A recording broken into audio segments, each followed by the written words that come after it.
Hello friend. मैं राधे स्वागत करता हूं आपके अपने यूट्यूब चैनल न्यू एकेडमी में। आशा करते हैं आप लोग अच्छे होंगे। तो मित्र, यही था अपना डिजिटल बोर्ड जो आपको सिलेक्शन में काफ़ी मददगार सिद्ध होगा।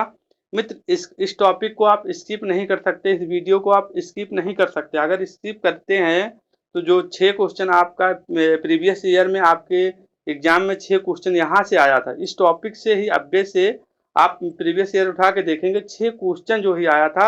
हमने पूरा डीप से डीप कवर करने का इसमें पूरा प्रयास किया है ताकि जो है आपका कोई क्वेश्चन छूटे ना।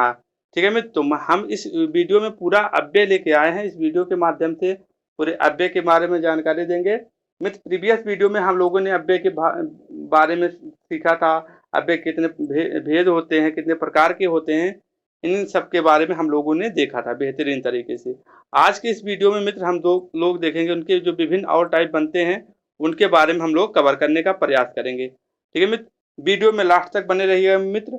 और जो अपना ये 6 क्वेश्चन आया, हम आज इस वीडियो में भी दिखाएंगे 6 क्वेश्चन कहाँ कहाँ से आए हुए हैं। तो चलिए दोस्त, शुरू करते हैं। अव्यय अव्यय किसे कहा जाता है? अव्यय उसे कहा जाता है जिसमें लिंग वचन कारक के अनुसार जिन शब्दों में के रूप में कोई परिवर्तन नहीं होता है उसे अव्यय कहते हैं। हम लोगों ने प्रीवियस वीडियो में काफी तरीके से अच्छे तरीके से समझा है। आप लोग वहां जाकर के पहले उसको देखिए, इसके बाद यहाँ आइए। ठीक है दोस्त, तो 4 भेद होते हैं: क्रिया विशेषण अव्यय, संबंध, समुच्चय और जो है विस्मयादि बोधक। क्लियर हुआ? आइए आप देखते हैं क्रिया विशेषण अव्यय के भेद।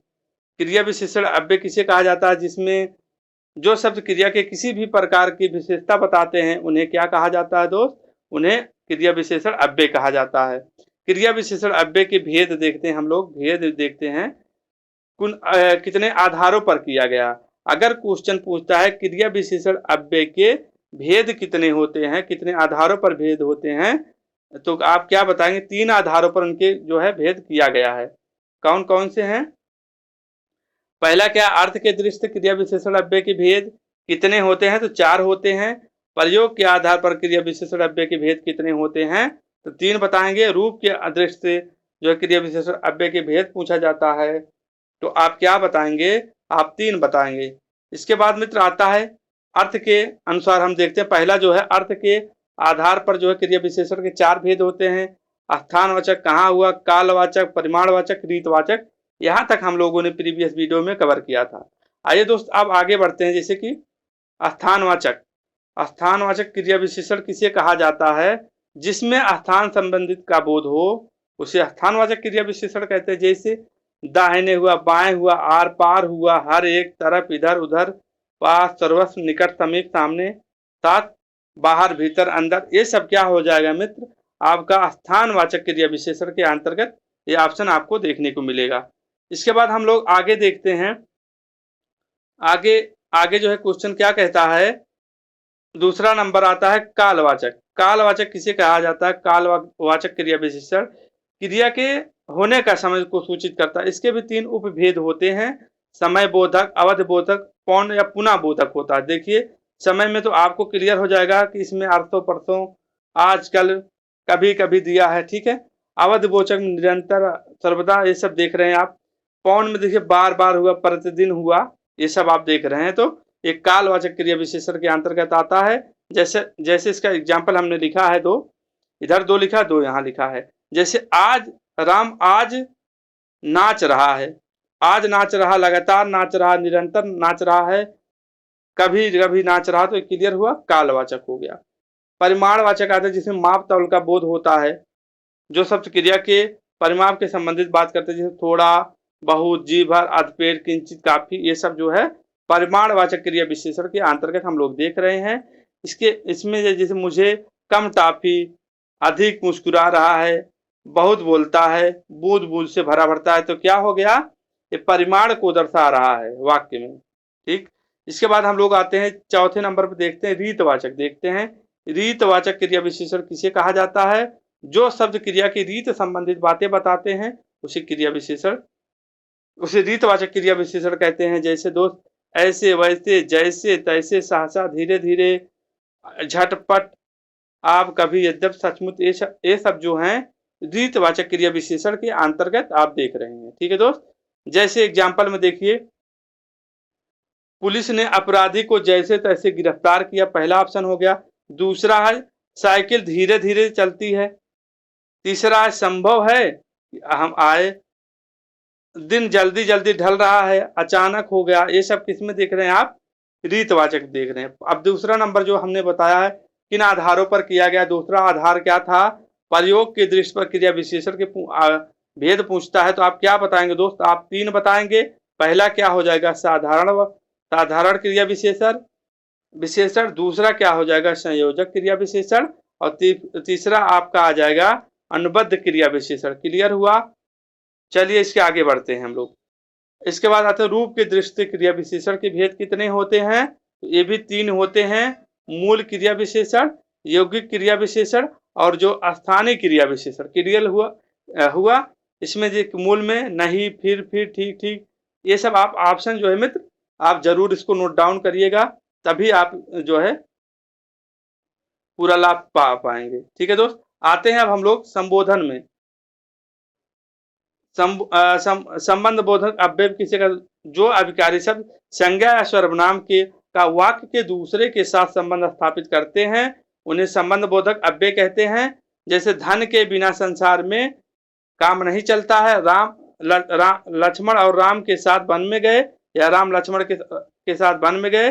तार के द्वारा आप देख रहे हैं संबंध में के द्वारा होता है, के लिए होता है, ये सब होता है। जैसे कि कुछ यहाँ लिखे हैं शब्द, जैसे के समान दिखे, के साथ दिखे, चारों ओर, के निकट भी, के भीतर, के पीछे दिखे, तो आप क्या बताएंगे? संबंध बोधक अव्यय बताएंगे। क्लियर? इसके बाद संबंध बोधक अव्यय के भेद पूछा जाता है। इसमें भी होते हैं संबंध बोधक अव्यय के भेद मुख्यतः 3 आधारों पर किए गए। अगर पूछता है संबंध बोधक अव्यय के भेद मुख्यतः कितने आधारों पर किया गया है, तो 3 बताएंगे। अगर प्रयोग के दृष्टि पर पूछता है संबंध बोधक अव्यय के कितने भेद होते हैं, तो आप क्या बताएंगे दोस्त? आप 2 बताएंगे। व्युत्पत्ति के आधार पर 2, अर्थ के आधार पर 13 होते हैं। क्लियर हुआ? 13 को आइए हम 13 को देखते हैं। पहले तो आप देखिए प्रयोग के आधार पर कितने होते हैं? 2 होते हैं। कौन कौन? संबंध बोधक या संबंध बोधक अव्यय, दूसरा अनुबद्ध बोधक अव्यय। क्लियर हुआ? इसका व्युत्पत्ति के आधार पर आते हैं दोस्त। एक क्वेश्चन पूछा गया है आपके एग्जाम में, पूछा है निम्न में से कौन सा जो है शब्द में कौन सा संबंध बोधक है? तो इसमें यही पूछा गया। देखिए यहाँ क्वेश्चन लिखे हैं, क्वेश्चन के दोनों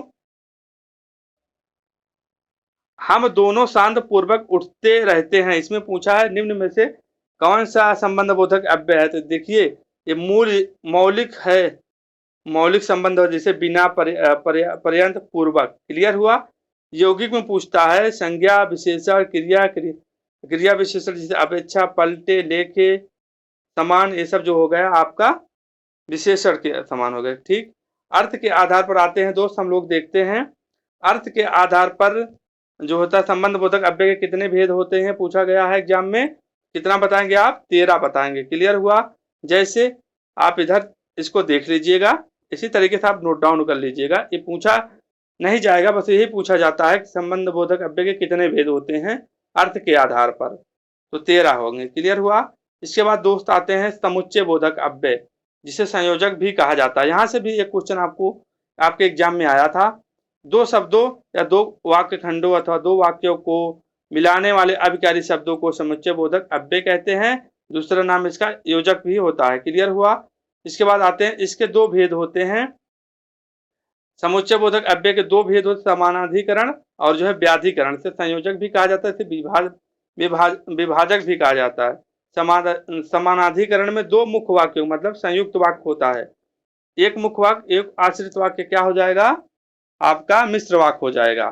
तो इसमें यही पूछा था आपके एग्जाम में, निम्न में से कौन से समानाधिकरण अव्यय किस अव्यय का भेद है? तो उसमें 4 विकल्प दिया गया था आपका, संबंध बोधक, समुच्चय बोधक और विस्मयादि बोधक और क्रिया विशेषण। ठीक है दोस्त, ये हुआ आपके एग्जाम में आया था। समानाधिकरण अव्यय के कितने भेद होते हैं? तो कितने? 5 भेद होते हैं। संयोजक, विभाजक, विरोध दर्शक, परिमाण दर्शक, स्वरूप दर्शक। ठीक है दोस्त, जैसे यहाँ हमने ऑप्शन लिखा है उसी के अकॉर्डिंग, जैसे राम और लक्ष्मण 14 वर्ष वन में गए, पढ़ो अथवा लेट जाओ, चाहे जितना खाओ परंतु बिखोरो नहीं, ये सब जो है उसी के भेद हो गए।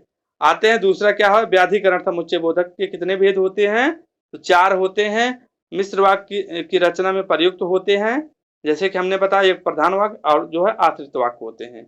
इसके 4 भेद होते, कारण होता है, उद्देश्यवाचक होता है, संकेतवाचक होता है, स्वरूपवाचक होता है। कारण में देख रहे हैं क्योंकि चूंकि इसलिए, उद्देश्य में जो कि, ये सब देख रहे हैं आप, इससे आप नोट डाउन कर लीजिएगा। यहाँ हमने एग्जाम्पल लिखा है, क्लियर हुआ। इसके बाद मित्र हम लोग आएंगे विस्मयादि बोधक अव्यय। चौथे नंबर भेद कौन सा, विस्मयादि बोधक अव्यय। विस्मयादि बोधक अव्यय देख रहे हैं, वाक्य में मन के भाव, हर्ष, शोक, विस्मय, घृणा, आश्चर्य आदि मन के भाव को प्रकट करने वाले अव्यय को विस्मयादि बोधक अव्यय कहते हैं। क्लियर हुआ। इसके कितने भेद होते हैं दोस्त, इसके 7 भेद होते हैं।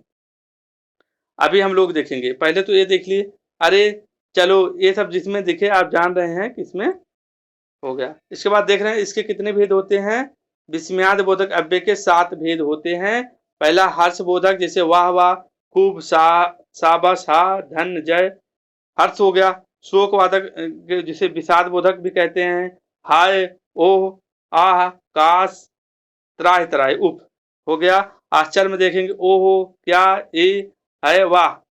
क्रोध बोधक बोलेंगे जिसे तिरस्कार बोलते हैं, दुर, छी, छी, हट। ठीक है दोस्त, ये हो जाएगा।